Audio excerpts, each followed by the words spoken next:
हरे कृष्णा। फाल्गुन मास के शुक्ल पक्ष में आने वाली एकादशी को आमलकी एकादशी कहते हैं। आइए इस व्रत को पालन करने से क्या क्या लाभ होते हैं उसको जानने का प्रयास करते हैं। एक समय राजा मांधाता वशिष्ठ मुनि से बोले कि हे मुनि, यदि आप मुझ पर कृपा करें तो मुझे ऐसे व्रत की कथा कहिए जिससे मेरा कल्याण हो।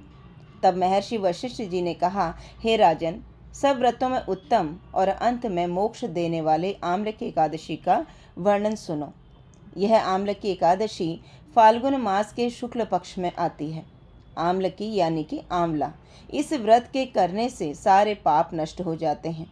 इस व्रत का फल 1000 गाय दान करने के बराबर होता है।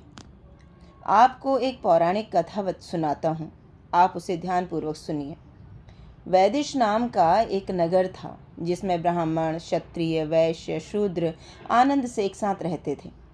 उस नगर में हमेशा वेद ध्वनि गूंजा करती थी। पापी, अत्याचारी और नास्तिक उस नगर में कोई नहीं था। उस नगर में जयद्रथ चंद्रवंशी राजा राज्य करता था, जो अत्यंत धनी और विद्वान था। उस नगर में कोई भी व्यक्ति दरिद्र नहीं था। सभी भगवान विष्णु की पूजा किया करते थे और स्त्री, पुरुष, बाल, वृद्ध सभी एकादशी व्रत का पालन करते थे। एक बार शुक्ल पक्ष की आम्लकी एकादशी को सभी ने हर्षपूर्वक एकादशी व्रत का पालन किया। राजा अपनी प्रजा के साथ नगर के विष्णु मंदिर में गया। वहां उसने धूप, दीप, नैवेद्य के साथ भगवान विष्णु की पूजा की और आंवले के वृक्ष की पूजा की। सभी ने रात्रि जागरण किया। तब रात्रि में वहां एक बहेलिया आया जो जीव हिंसा करके अपने परिवार का पालन पोषण करता था। वह भूख प्यास से व्याकुल था। कुछ भोजन पाने की इच्छा से वह मंदिर में एक कोने में जाकर बैठ गया। वहां बैठकर एकादशी महात्म्य और हरि कथा का श्रवण करने लगा। इस प्रकार उस बहेलिया ने रात्रि जागरण किया। प्रातःकाल सभी लोग अपने अपने घर चले गए तो वह बहेलिया भी अपने घर चला गया। कुछ वर्ष बाद उस बहेलिया की मृत्यु हो गई। उस बहेलिया ने हिंसा तो की थी जिसे उसे नरक जाना था, मगर आम्लकी एकादशी के जागरण और व्रत के प्रभाव से वह राजा विदुरथ के यहाँ जन्म लिया। उसका नाम वसुरथ रखा गया। बड़ा होने पर वह चतुरंगिणी सेना के साथ तथा धन धान्य से युक्त होकर कई नगरों का संचालन करने लगा। वह अत्यंत ही धार्मिक, सत्यवादी और विष्णु भक्त बना। एक बार दैव योग से विशुरथ जंगल में रास्ता भटक गया। मार्ग का ज्ञान न होने पर वह रात्रि उस जंगल में के वृक्ष के नीचे सो गया। कुछ समय बाद वहां डाकू आए और उन्हें राजा को देखकर मारो मारो चिल्लाने लगे। उसी समय राजा के शरीर से एक देवी प्रकट हुई।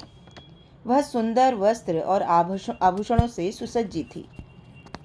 उसने सभी डाकुओं को समूल नष्ट कर दिया। प्रातःकाल जागने पर राजा ने उन डाकुओं को मृत पाया। राजा सोचने लगा, किसने इनको मारा होगा? कौन मेरा हितैषी था? तभी वहां पर आकाशवाणी होती है, राजन, भगवान विष्णु के अलावा तेरी रक्षा कौन कर सकता है?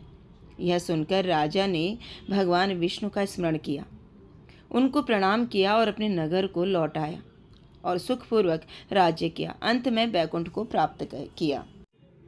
भगवान विष्णु ने जब सृष्टि की रचना के लिए ब्रह्मा जी को प्रकट किया तभी आंवले के वृक्ष को भी अस्तित्व में लाए। आंवले को भगवान विष्णु ने आदि वृक्ष के रूप में प्रतिष्ठित किया है। इसके हर अंग में देवताओं का वास बताया गया है। सभी को आम्लकी एकादशी व्रत का पालन करते हुए हरिनाम का अधिक से अधिक जप करना चाहिए और द्वादशी को ब्राह्मण या वैष्णव को भोजन कराकर यथासंभव दक्षिणा देकर अन्न ग्रहण करना चाहिए।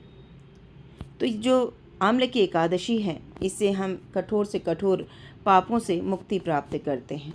तो आइए इस आम्लकी एकादशी पर हम भी अधिक से अधिक हरि नाम का जप करेंगे, हरि नाम का कीर्तन करेंगे और भगवान विष्णु की प्रसन्नता के लिए उनकी सेवा करने का प्रयास करेंगे। हरे कृष्णा।